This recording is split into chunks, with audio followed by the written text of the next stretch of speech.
और तुम हमें पल्ले किनारे पर पहुंचो। लेकिन प्रभु नाव में बैठा तो मुंह पर ही गड़बड़। मैंने ऐसा सुना है आपके चरण कमलों की जो धूल है उसमें तो डाली,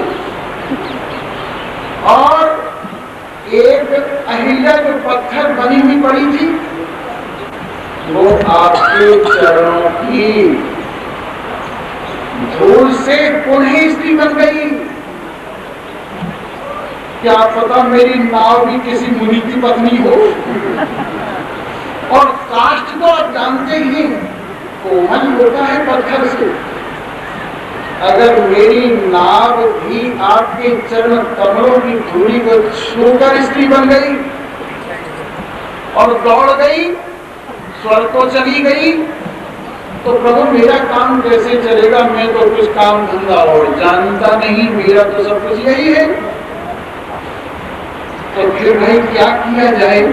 तो कुछ नहीं, एक जरा सी बात है, आप अपने चरणों को धुलवा दीजिए। इससे एक तो आपकी धूल कर जाएगी, चरण कमलों की कोई खतरा नहीं रहेगा। नंबर एक, ये जो मेरा कठोरता है इसमें परीक्षा हो जाएगी। अगर ये कुछ बन गया लड़का वड़का, क्योंकि लड़का पुल्लिंग है ना और छोटा है, लड़का बनेगा ये, तो लड़के की तो मेरी को जरूरत है, मेरा भी काम हो जाएगा और फिर मैं आपको नाम नहीं उठाऊंगा। कहने लगे अच्छा भाई तू जल्दी से अपना ये भी काम कर ले, बहन दूर कर ले भाई को। अजी बहन किसका सही बात है? बस कठोरता में पानी दिया, घर वाली को भी बुला दिया और गंगा की सैनी उछल कर जैसे कोई स्त्री अपने पिता के घर का स्नान करता, भगवान के चरण कमलों से ही तो निकली है ना। आदमी की ओर जा रही है, तुरंत कठौते में अपने आप आ, और भगवान के चरण कमलों में हमको कितनी सांत्वना मिली, केवल को कितना आनंद आया। और केवल में भगवान के चरण होकर पहले तो अपने पेटों को उतार दिया, फिर स्त्री पुरुष दोनों ने, पूरे परिवार ने चना मृत लिया और फिर नाव में बिठा कर कहा ये प्रभु और पार करो, दूसरे किनारे पर। जब दूसरे किनारे पर ले गए तो भगवान श्री राम के मन में आया इसको कुछ उतराई तो दी ही नहीं, यो ही मुफ्त में पार कर। ये आदर्श है भगवान श्री राम का कि किसी से मुफ्त में काम नहीं करना, किसी से काम ले दे तो उसकी मजदूरी जरूर देनी चाहिए। और तो और कुरान में भी मुसलमानों के यहाँ एक बात आई, मजदूर को पसीना सूखने से पहले उसकी मजदूरी दे। भगवान श्री राम के पास कुछ है तो है नहीं, दे क्या? तो जानकी जी उनके हृदय की बात को जान गई। कोई आपकी तरह की घरवाली थोड़ी थी, चाहे पति पर कितनी आपत्ति हो, पर वो अपनी संपत्ति को इधर से इधर ही रखेंगी, बाहर नहीं चलता। अमुड़ी उतारी और कहा प्रभु लो इसको उतराएंगे। राम ने कहा लो टिकट अपनी उतराई। प्रभु ही क्या कर रहे? मैं उठाई आपसे हूं? अरे आप मेरी बिरादरी के लोग हैं, मैं भी मल्लाह हूँ, इस नदी से पार करता हूँ, आप भी मल्लाह है, भवसागर से पार करते हैं, मेरी आपकी बिरादरी एक है, मैं आपसे कुछ लेकर बिरादरी को दाग नहीं लगाऊंगा।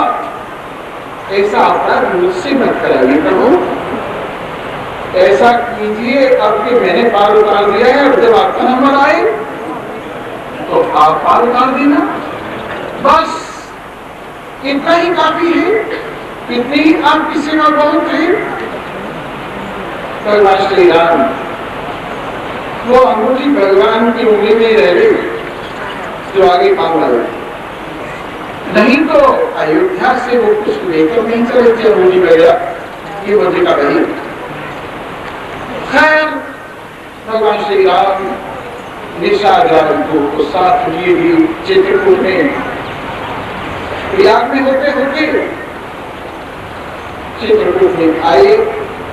वहां उन्होंने अपनी पूजा बनाई और निशाचर को वर्णित किया। इधर भरत जी को महाराज दशरथ भगवान राम का स्मरण करते करते उन्होंने ये वरदान मांगा था कि मैं राम का वियोग सहन न कर सकूं, और जब राम मेरे से अलग हो, मैं शरीर से अलग हो। कौशल्या ने ये वरदान मांगा था मैं बड़ी से बड़ी आपत्ति को सहन कर सकूं।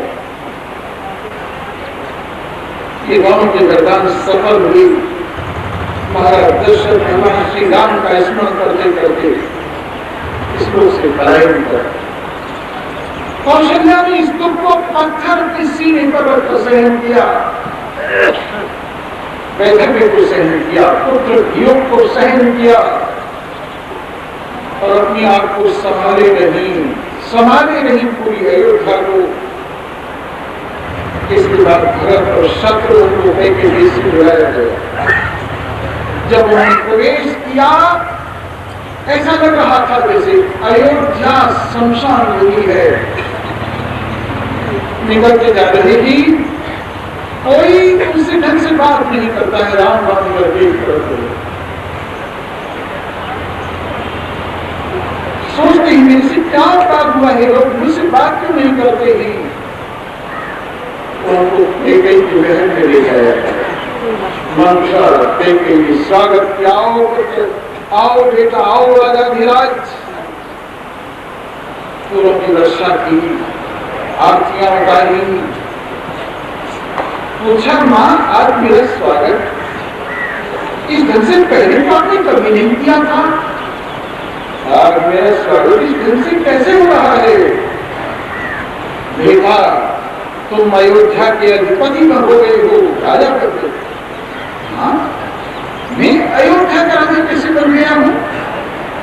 राजा तो राम को होना चाहिए था, वही होने जा रहा था, लेकिन मंथरा के सहयोग से मैंने काम संभाल लिया। मैंने कौशल्या की इच्छा को पूरा नहीं होने दिया। मैंने तुम्हें दास और अपने को दासी होने से बचा दिया। बस बीच में एक जरा सी गड़बड़ हो गई, तुम्हारे पिताजी का देहांत हो गया, बाकी सब कुशल मंगल। सोचिए ऐसे सुना रही है जैसे किसी पड़ोसी की मौत की खबर दे रही हो।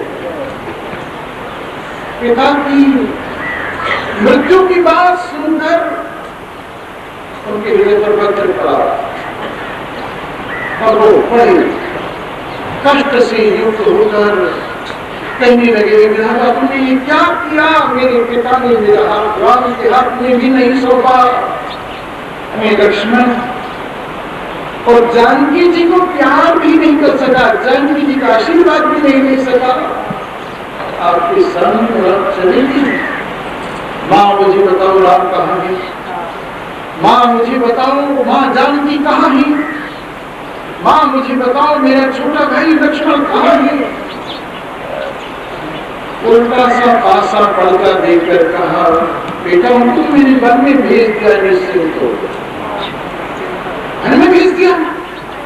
हाँ हाँ 24 साल का वनवास मैंने मान लिया उनके लिए, मेरे वर्ष सुरक्षित थे और तुम्हें राजमान दिया दोनों वर्ग में।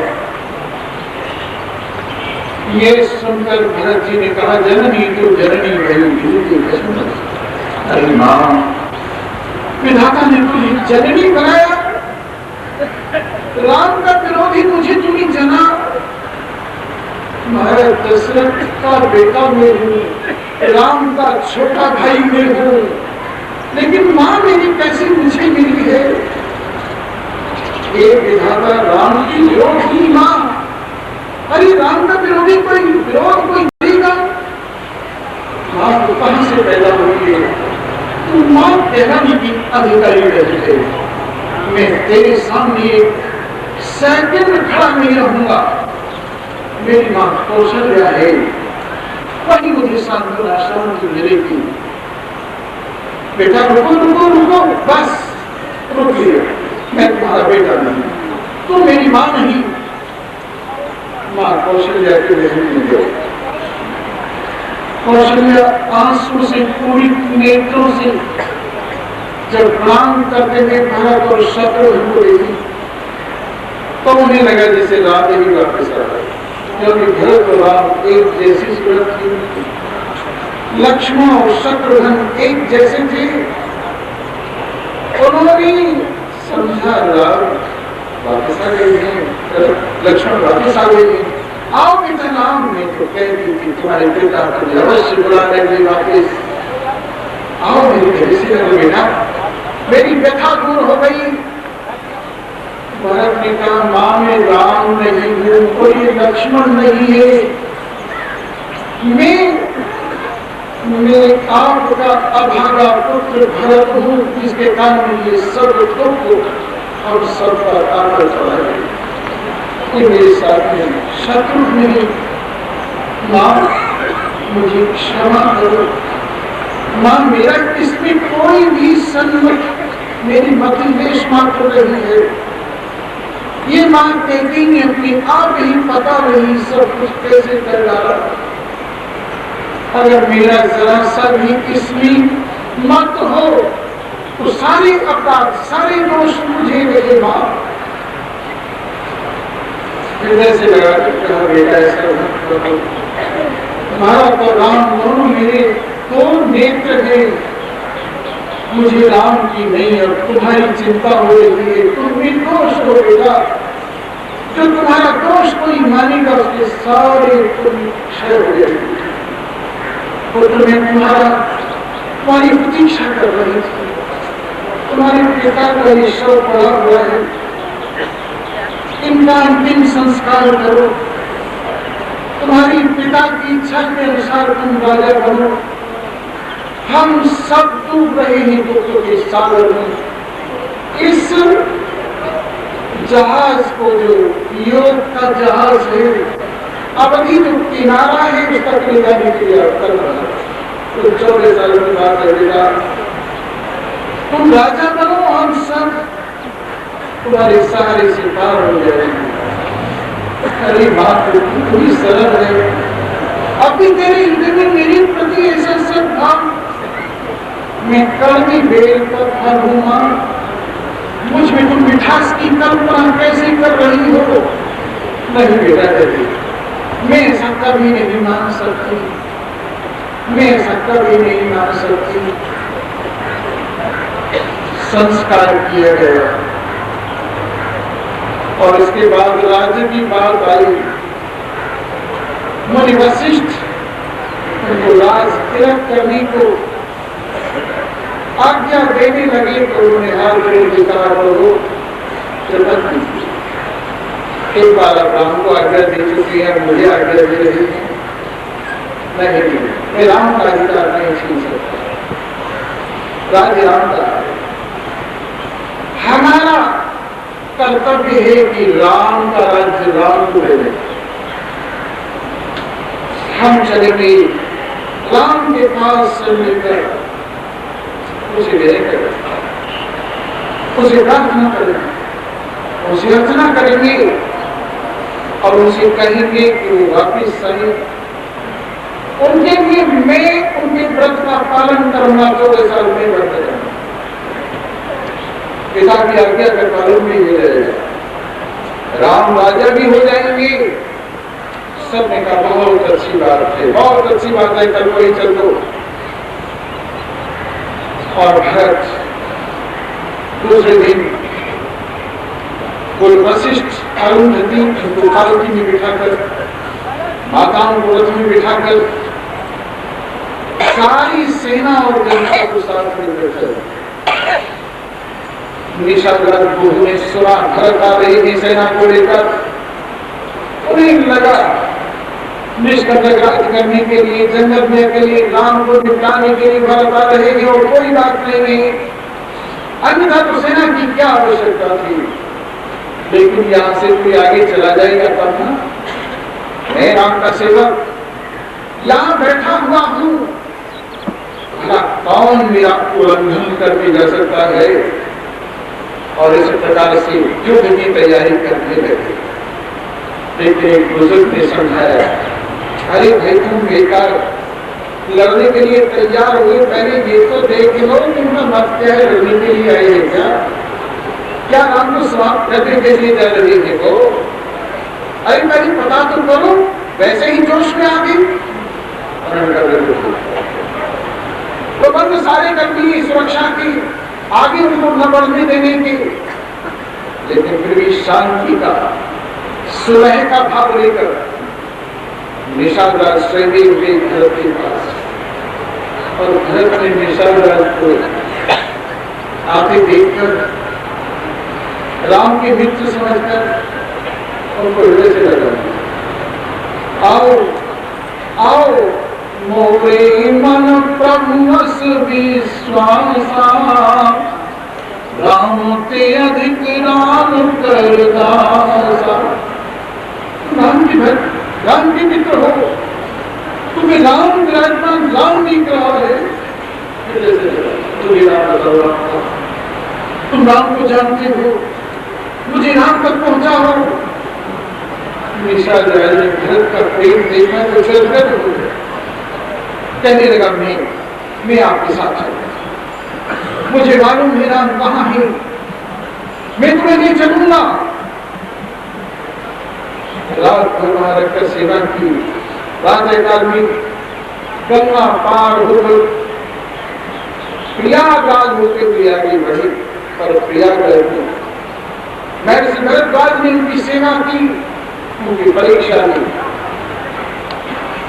7 सेना को यथा योग्य भोजन, सब प्रजा को यथा योग्य भोजन की गिराई, पर भरत के पक्ष में विशेष भोजन का प्रबंध किया गया।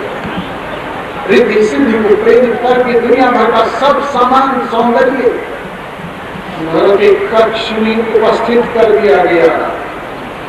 लेकिन वहां भरत राम का स्मरण, आंखों से बहती हुई आंसू, रात भर का जागना, और उस कक्ष के अंदर वैसे रहे जैसे रात को कोई चकरी चकवा को जबरदस्ती एक जगह कर दी गई, एक समुद्र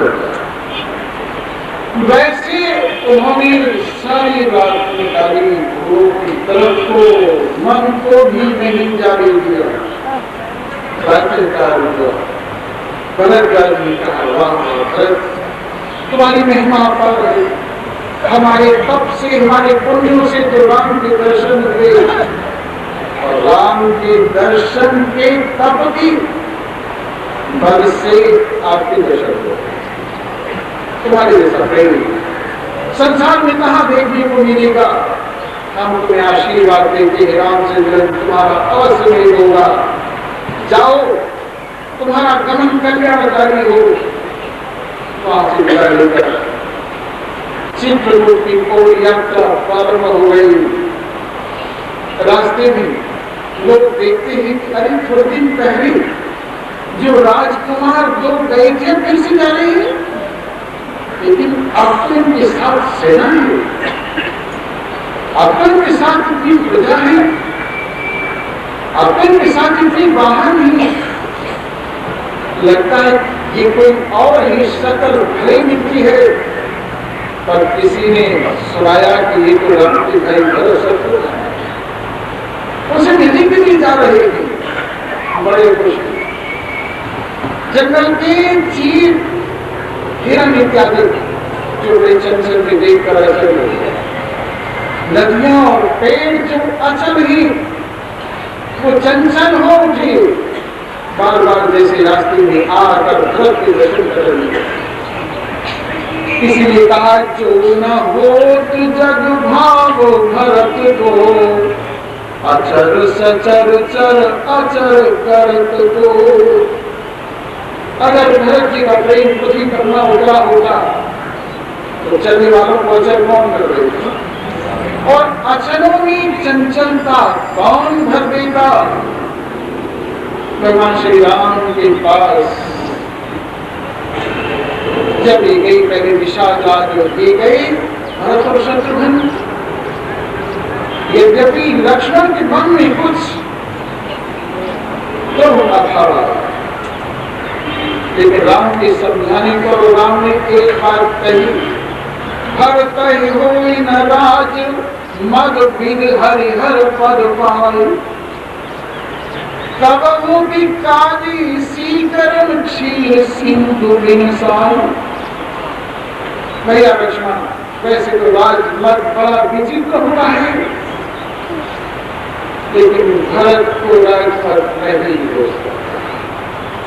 भरत की विधि में हमारा प्रेम का सागर ही ले रहा है।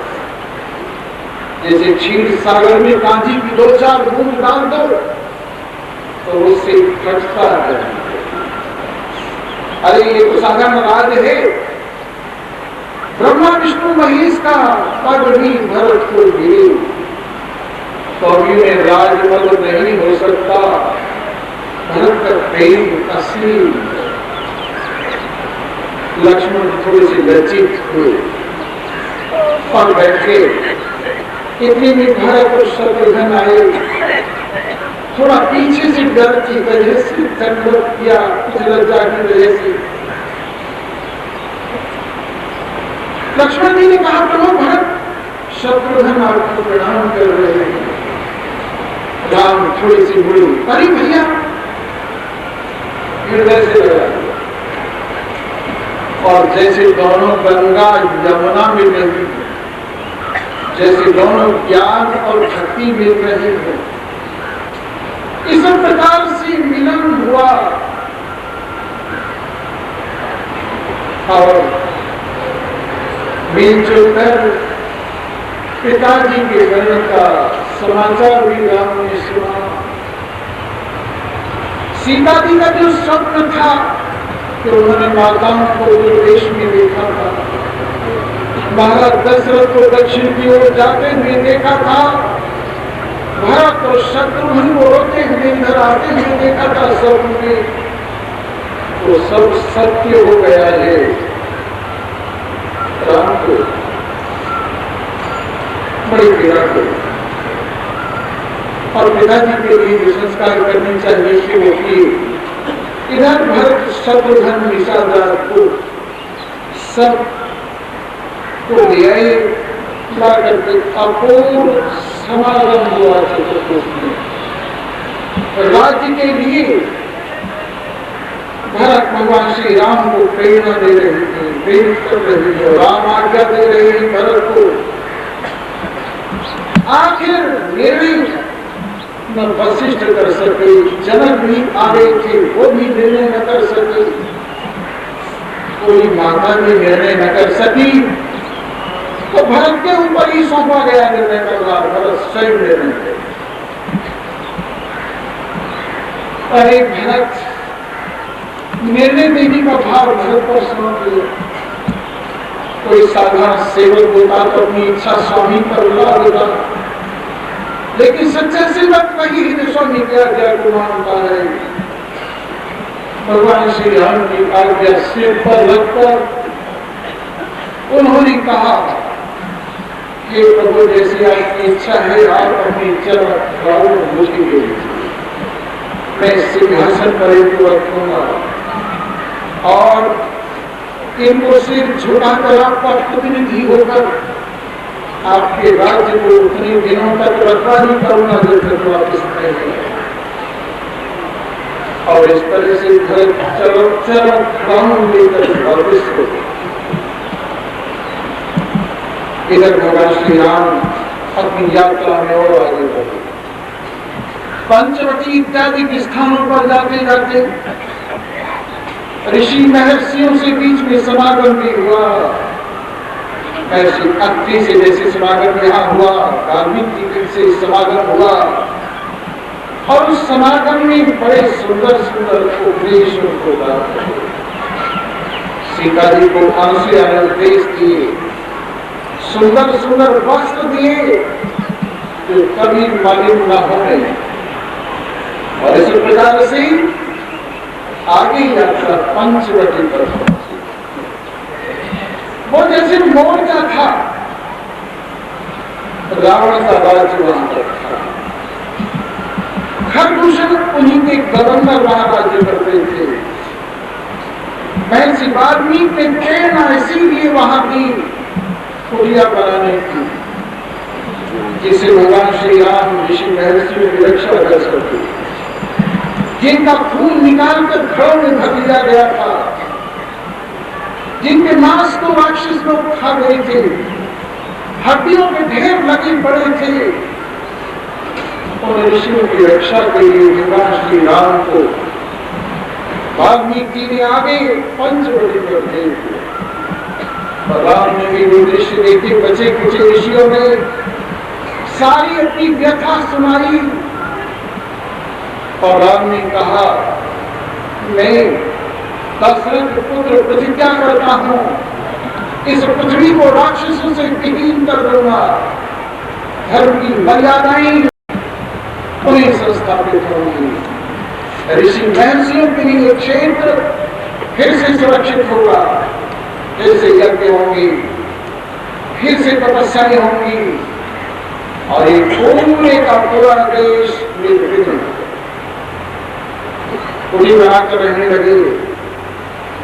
इतने में रावण की बहन वहां आ गई, घूमते हुए घूमती रहती थी, कौन सी लड़कों थी उनको आई, तो राम को देखा, लक्ष्मण को देखा, जानकी जी को भी देखा।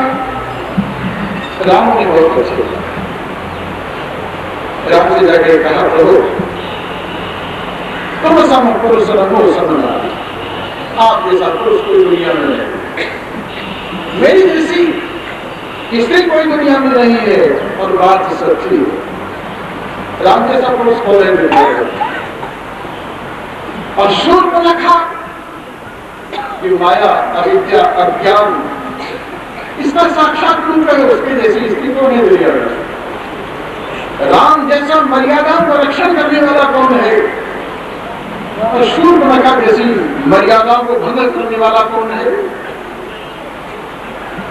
राम जैसा लज्जावान कौन है, और शूर्पणखा जैसी निर्लज्ज कौन है। इसलिए ठीक ही कह रहे, वो सब तुम सब पुरुष वो सब नारी। विधाता ने संयोग बहुत विचार कर रचा है, प्रभु मेरे साथ विवाह कर रहे। राम कहने लगे, भाई हमारे साथ तो देख रहे हो, हमारी स्त्री धर्मपत्नी है, उधर चले जाओ। हमारे दिन भाई है ना लक्ष्मण, उसके साथ घरवाली देना। एक शब्द वहां पर कुंवारा शब्द प्रयोग किया है, और साधारण आदमी कहते राम कुमारी नहीं थे, पर कुमार शब्द से अर्थ यही नहीं होता है कि जिसका ब्याह न हो वही कुमार होगा। कुमार माने कुमार, जैसे राजकुमार होता है, विवाह होने पर भी राजकुमार होता है, राजा का कुमार होता है, तो ऐसे ही कुमार से तात्पर्य प्रियता जैसा कि हमारे प्यारे लक्ष्मण ही वो हमारे छोटे भ्राता, उनके पास जाओ, उनके पास घरवाली इस वक्त नहीं है, तो तुम्हें काम चलाओ स्वीकार कर लेंगे। मजाक की बात थी। लक्ष्मण जी के पास गई, कहने लगी नहीं, मैं तो उनका सेवक, उनकी सेवा के लिए मैंने व्रत लिया हुआ है, आप उन्हीं के पास जाओ, एक विवाह का 10 विवाह कर लेंगे, समर्थ वाली दोस्तों संग जाओ जाओ, उन्हीं के पास जाओ। लेकिन बेचारी की दुर्गति हुई, जब इधर कभी इधर, तो सोचा ये सीता जो है ना, जिनकी घरवाली ये ही है, जब इसको निपटा दिया जाए तो मेरी जरूर विवाह करना। उसके ऊपर हमला बोला, अपनी शरीरों को धारण करके पहले राम ने कहा, लक्ष्मण क्या देख रहे हो, इसको दंडित करो।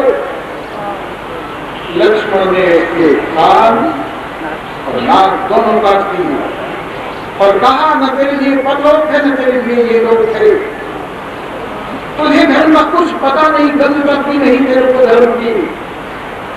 और इस तरह से राक्षसों को चुनौती देती कि अब तुम्हारा विनाशक आ गया है, तैयार हो जाओ, अब तुम्हारा धर्म नहीं चलेगा। उसने जाकर खरदूषण को अपनी व्यथा सुनाई और जाकर कहा, भैया देखो मेरा क्या हाल हुआ है। उन दोनों राजकुमारों ने मेरा ये हल्कियों के साथ एक बड़ी सुंदर स्त्री है, जाओ हमला कर वो छीन लो उसको। खरदूषण 14,000 अपनी सेना लेकर हमला कर भगवान श्री राम ने लक्ष्मण जी को कहा, लक्ष्मण जी सीता जी को लेकर तुम सुरक्षित स्थान पर चले जाओ, मैं इनको देखता। खरदूषण भगवान के रूप को देखकर कहने लगे, तुम बड़े सुंदर, क्या तुम्हें मारने को हमारा जी नहीं चाहता, तुमसे लड़कर तुम्हें मारी, इसमें हमारी वीरता की शोभा नहीं। तुम हमारे राज्य में रहो, आराम से रहो, बस तुम्हारी घर छिपाती है वो हमें दे दो, बाकी सब। राम कहने लगे, ऐसे थोड़ी होता है, अरे हम सुकुमार देखने में सुकुमार हैं, लेकिन अमित बल है हमारी भुजाओं में। तुम्हारे जैसे दुष्टों को दंड देने के लिए ही हम यहाँ आए हैं। और इन बातों से गर्मी आते आते लेकिन भगवान श्री राम ने क्षण भर में सेना को विरुद्ध कर सीधी शूर्पणखा उनको निबटवा कर पहुंची रावण के दरबार और जाकर कहा, देखो मेरी क्या दशा हुई है। एक राम दशरथ के पुत्र राम जंगल में आए हुए थे, खरदूषण के राज तक पहुंच गए हैं, साथ में उनके छोटे भाई लक्ष्मण, उनके साथ उनकी धर्म पत्नी सीता अत्यंत सुंदर है। उन्होंने मेरे लिए हाल कर दिया है। मैंने अपनी व्यथा जब खरदूषण को सुनाई तो खरदूषण और उनकी सारी सेना को राम ने क्षण भर में निवृत्त कर दिया। अब मैं तुम्हारे पास आई, तुम्हें अगर कुछ लज्जा है, अगर तुम्हें अपने राज्य की रक्षा करनी है, संस्कृति की रक्षा करनी है, कुल की रक्षा करनी है, तो उनको वहीं रोको, यहाँ तक मत आओ। उनकी पत्नी बड़ी सुंदर है, अपहरण करके ले आओ, वो तुम्हारे महल में रहनी चाहिए, मेरी आत्मा को शांति मिलेगी। रावण ने प्रेम हृदय में सोचा, खरदूषण मोहि समबल बनता, तिन्हीं कुमारे बिन भगवंता।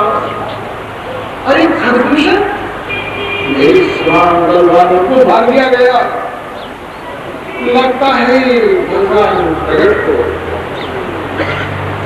लगता है अब मेरे उद्धार का समय आ गया है। और हम उनका भजन करके तो पार नहीं हो सकते, भजन की आदत ही नहीं रही है। अब तो द्वेष ही कर सकते हैं, द्वेष करके ही पार होंगे, अपने सारे वंश को पार ले जाएंगे। चलो राम को ऐसा गुस्सा दिलाया जाए, क्रोध दिलाया जाए, जिससे राम हमारे पर एकदम कुपित हो जाएंगे। और ये तभी संभव है जब उनकी सब आबरू उनकी धर्म पत्नी का पालन। ये विचार कर सीता को अपहरण करने के लिए मारीच को नकली हिरण बनवा दिया और वो हिरण पंचवटी के पास से जंगल में विचरण करने लगा। सीता जी को कहने लगी, हाँ एकदम देखो देखो कितना सुंदर हिरण है, इसका चर्म देखो बिल्कुल सोने का है, सबसे कहीं कभी नहीं देखा। मुझे इसका चमड़ा चाहिए, मुझे इसका चर्म चाहिए। राम सोचने लगे, अरे सोने का चमड़ा तो किसी हिरण का होता नहीं है, इसका चमड़ा ऐसा क्यों है? उस दाल में काला है, पर चलो कोई बात नहीं, दाल में काला है।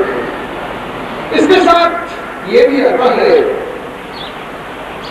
लक्ष्मण जी भी समय वहां नहीं थे, तब उन्होंने सीता जी से सलाह की, अब मैं कुछ विशेष क्रीड़ा करना चाहता हूं, अब तुम अपना छाया रूप ना छोड़ो और अपने वास्तविक रूप से विलुप्त हो। तो अग्नि के अंदर विलुप्त हो गई और इच्छा मात्र हो रही। तब ये लीला प्रारंभ हुई। राम ने कहा अच्छा भैया लाऊंगा तुम्हारे लिए सब कुछ करूंगा और एक जोरू के गुलाम की तरह से। अरे राम मर्यादा पुरुषोत्तम में कभी कभी घरवाली की भी माननी चाहिए, ये थोड़ी अपनी ही मनवाता रहे। उन्होंने पीछा किया था, फिर हम उछलते आगे बढ़ता गया, दूर ले गया उनको। और जब राम का बाण उसको लगा तो आवाज लगाई, हाँ लक्ष्मण हाँ सीताराम की आवाज में, और राम को धीरे से याद करके परम धाम पड़ा गया। सीता ने आवाज सुनी, कहा भैया लक्ष्मण देखो तुम्हारी माता परापति है, जाओ तुम उनकी रक्षा करके जाओ। लेकिन मां आपकी रक्षा परम आवश्यक है, मुझे यहाँ छोड़ गई है, मैं नहीं जाऊंगा। अरे जाओ, बड़े आंत स्वर से उन्होंने पुकारा है तुम्हें, मैं नहीं जाऊंगा। मैं जानती हूँ तुम जिसलिए नहीं करोगे, तुम जिस दुर्भाव को लेकर के हमारे साथ आए हो मैं वो भी जानती हूँ, वो तुम्हारी इच्छा कभी पूरी होने वाली नहीं है। ऐसे कठोर शब्द जब सीता ने कहे तो लक्ष्मण जी का हृदय विलीन हो गया। जरा लक्ष्मण जी को देखिए, लक्ष्मण जी जब सीता जी का अपहरण हो गया, आभूषण फेंकते हुए विमान में से गई सीता जी, वानरों ने वो आभूषण इकट्ठे किए और सुग्रीव के साथ मित्रता होने पर आभूषणों को राम के पास लाया गया। पहचानने की बात हुई, लक्ष्मण जी को कहा पहचानो। लक्ष्मण ये आभूषण सीता जी के लिए है क्या? और क्या कहते हैं लक्ष्मण, कई बुरे न जाना, न तो जाना नहीं कुंडली, न तो मुझे उनके कुंडल का पता है, हाथ में पहनने वाले बाजू बंधों का भी मुझे, गाँव पहनने वाले उनका भी पता नहीं।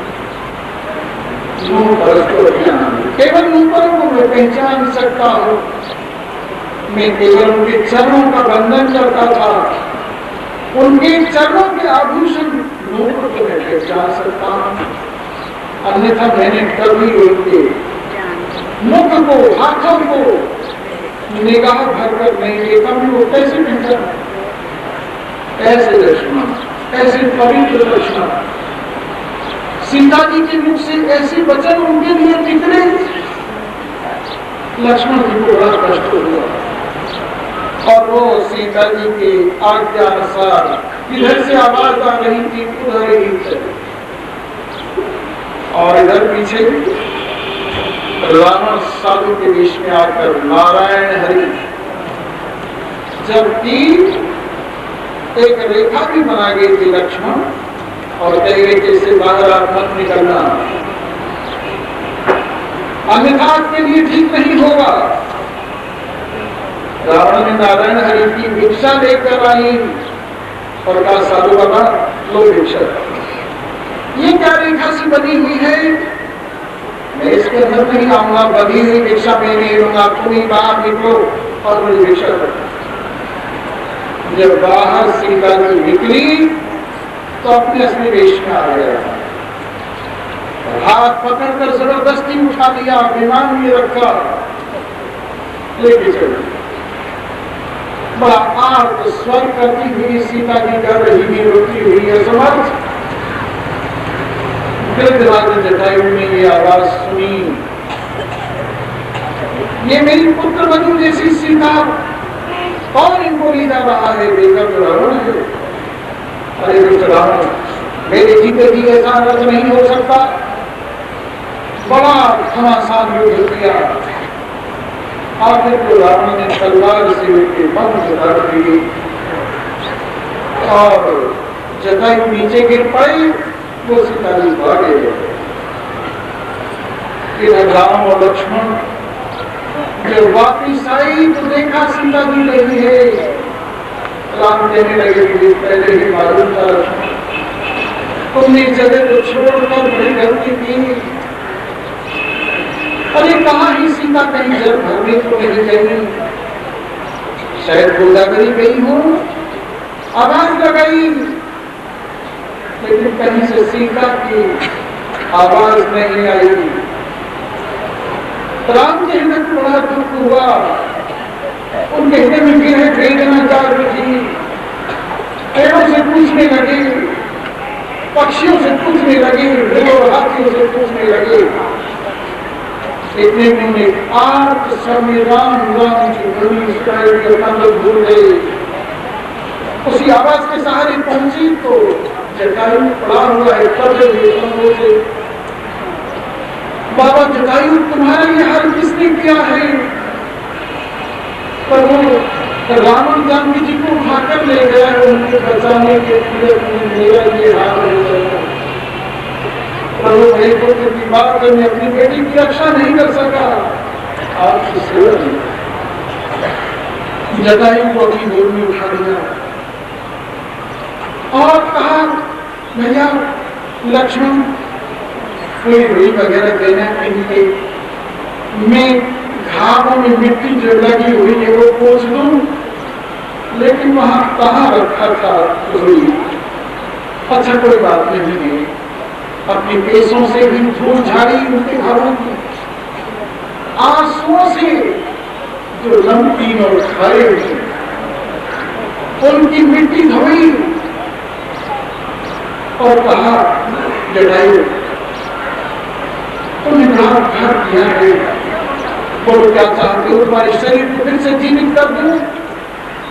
उन्होंने कहा, प्रभु नहीं, ऐसा अवसर फिर से कहाँ मिलेगा आपकी गोद, आपके दर्शन, परम कल्याण का समय, ऐसा शुभ समय फिर से नहीं मिलेगा। इसलिए करना विधान बस ऐसा कीजिए, शरीर निवृत्त होकर आपकी चरण शरण मुझे प्राप्त हो, मुझे और कुछ नहीं चाहिए। भैया तुम्हारे सुकर में तुम्हारी गति को अपने आप ही कर दी है, तुम्हारी जैसा परोपकार कौन करेगा? जाओ जाओ, पिताजी से जाकर ये मत कहना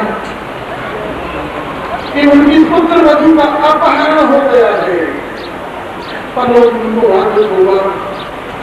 रावण स्वयं अपने खानदान को लेकर जाकर सब कहानी कथा सुना देगा।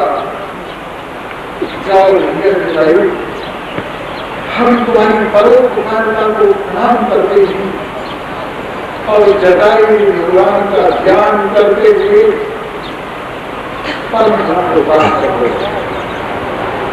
आगे भगवान श्री राम चले सीता जी को ढूंढते ढूंढते, तो शबरी उनका इंतजार प्रतीक्षा कर रही थी। उनके गुरु कहकर गए थे, शबरी यही सी कुटिया में रहना, एक दिन भगवान के दर्शन तुम्हें यही होंगे। तब से शबरी बैठी हुई भगवान का इंतजार कर रही है, प्रतीक्षा कर रही है।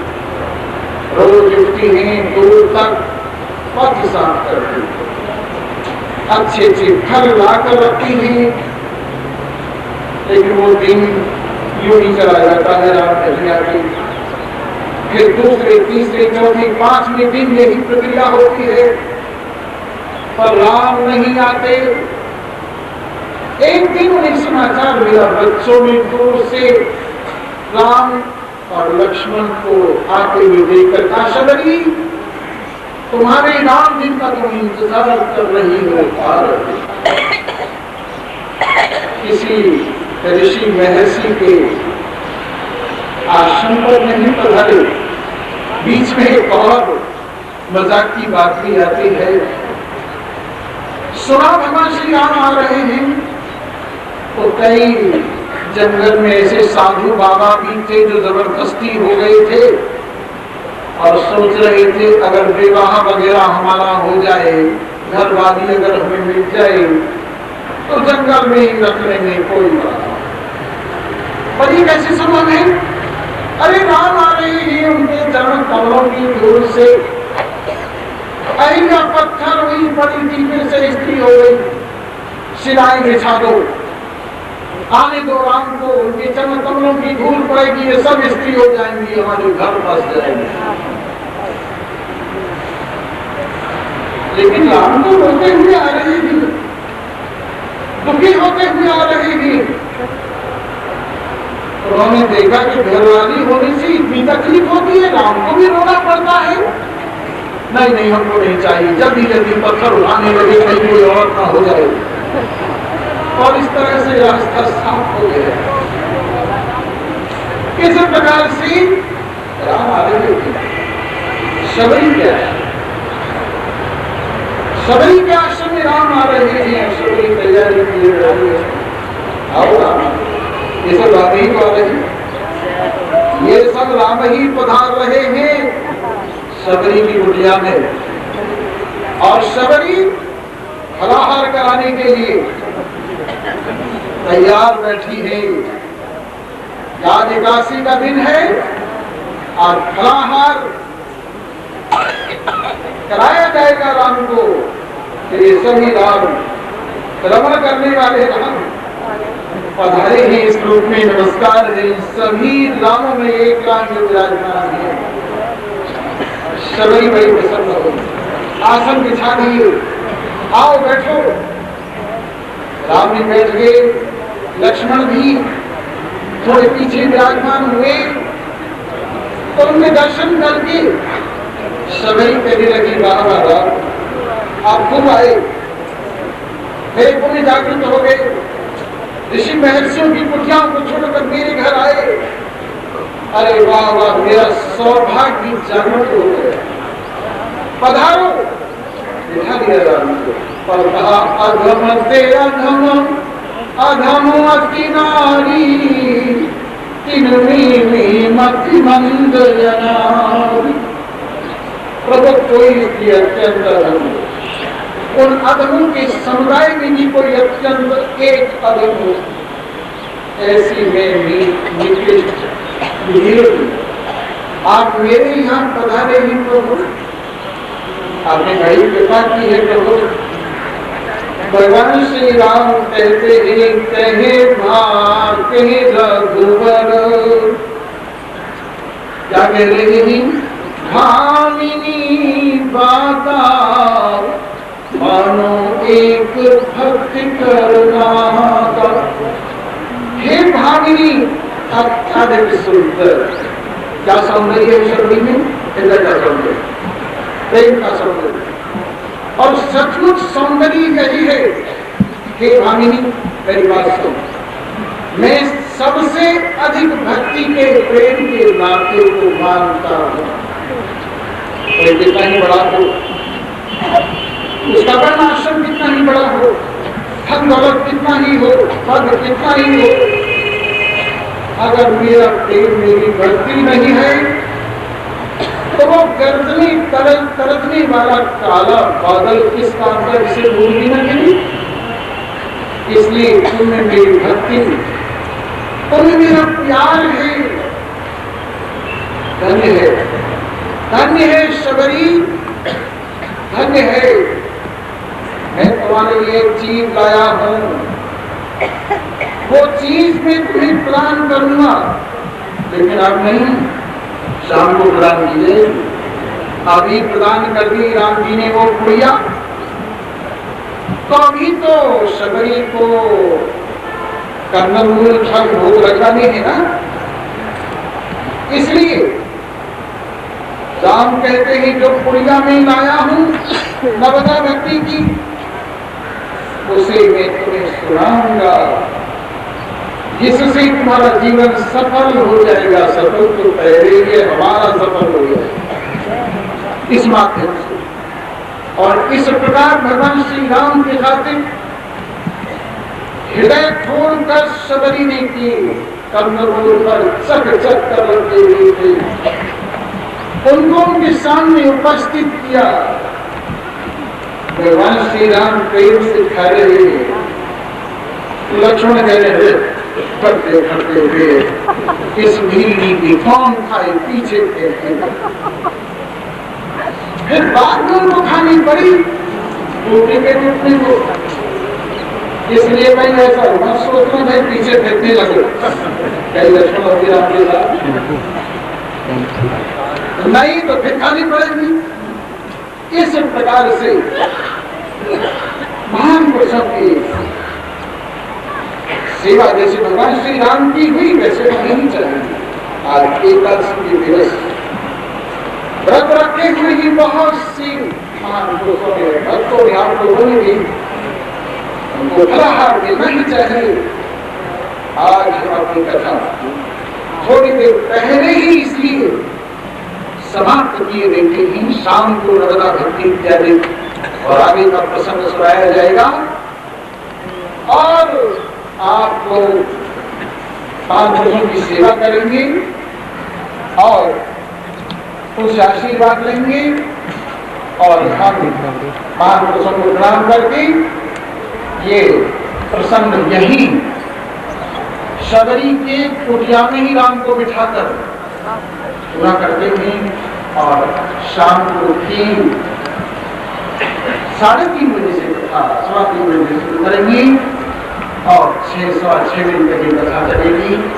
आप इसका पूरा रस लेंगे ऐसी हमें आशा है। इन्हीं सबों के साथ आप सभी का धन्यवाद है। सर्वे भवन्तु सुखिनः, सर्वे सन्तु निरामयाः, सर्वे भद्राणि पश्यन्तु मा कश्चित् दुःखात्। ओम शांति शांति शांति। भगवान की जय। गोविंद जय जय गोपाल जय जय गोविंद जय जय गोपाल जय जय राधा रमण हरि गोविंद जय जय राधा रमण हरि गोविंद जय जय गोविंद जय जय गोपाल जय जय गोविंद जय जय गोपाल जय जय राधा रमण हरि गोविंद जय जय राधा रमण हरि गोविंद जय जय गोविंद जय जय गोपाल जय जय गोविंद जय जय गोपाल जय जय राधा रमण हरि गोविंद जय जय राधा रमण हरि गोविंद जय जय गोविंद जय जय गोपाल जय जय गोविंद जय जय गोपाल जय जय राधा रमण हरि गोविंद जय जय राधा रमण हरि गोविंद जय जय गोविंद जय जय गोपाल जय जय गोविंद जय जय गोपाल जय जय राधा रमण हरि गोविंद जय जय राधा रमण हरि गोविंद जय जय गोविंद जय जय गोपाल जय जय गोविंद जय जय गोपाल जय जय राधा रमण हरि गोविंद जय जय राधा रमण हरि गोविंद जय जय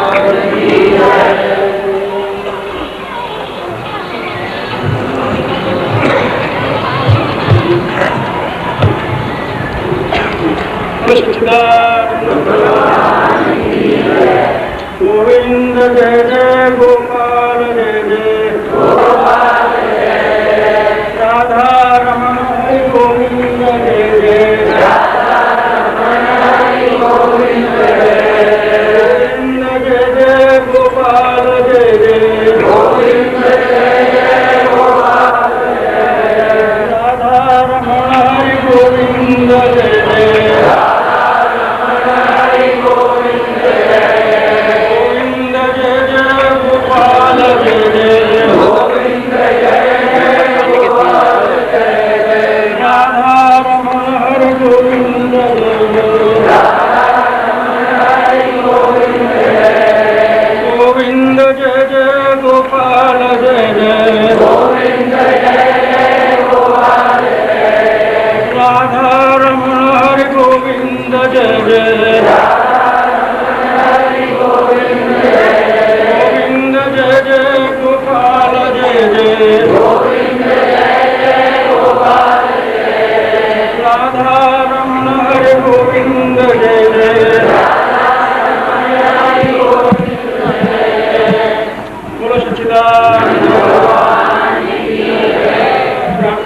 ये है, भक्त लोग उठ करके अपने यथास्थान चले जाएंगे, धीरे से स्वामी जी को प्रणाम करके यहाँ से स्वामी जी के साथ ही। और संत लोग पहले हमारी जो व्रत मंडली है जो पैसा नहीं लेती है वो संत धीरे से निकल करके ले जाएंगे। उसके बाद में 6 मंडली के संत क्रम से एक एक करके चलते रहेंगे। उनके पहले व्रत मंडली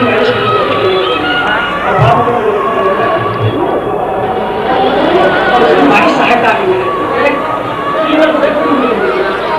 पहले व्रत मंडली के संत केवल उनके कोतवाल मंडली के संत जाएंगे जो पैसा नहीं लेते।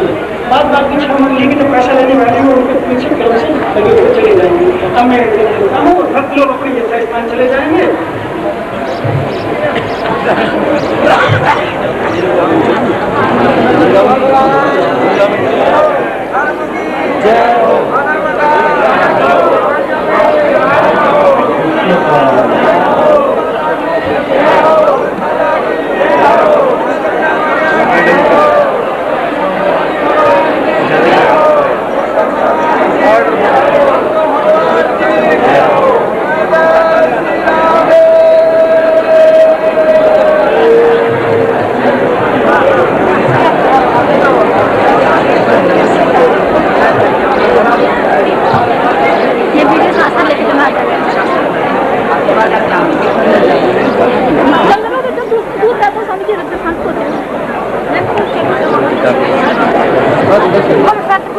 भगवान की जय।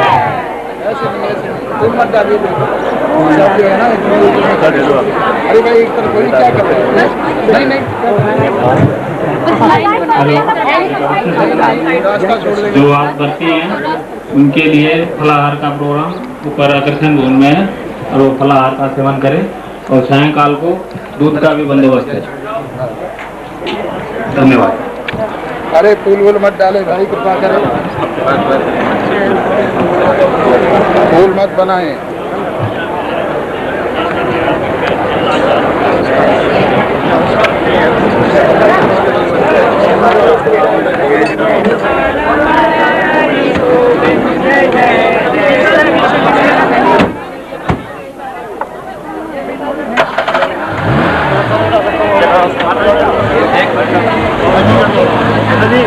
गोपाल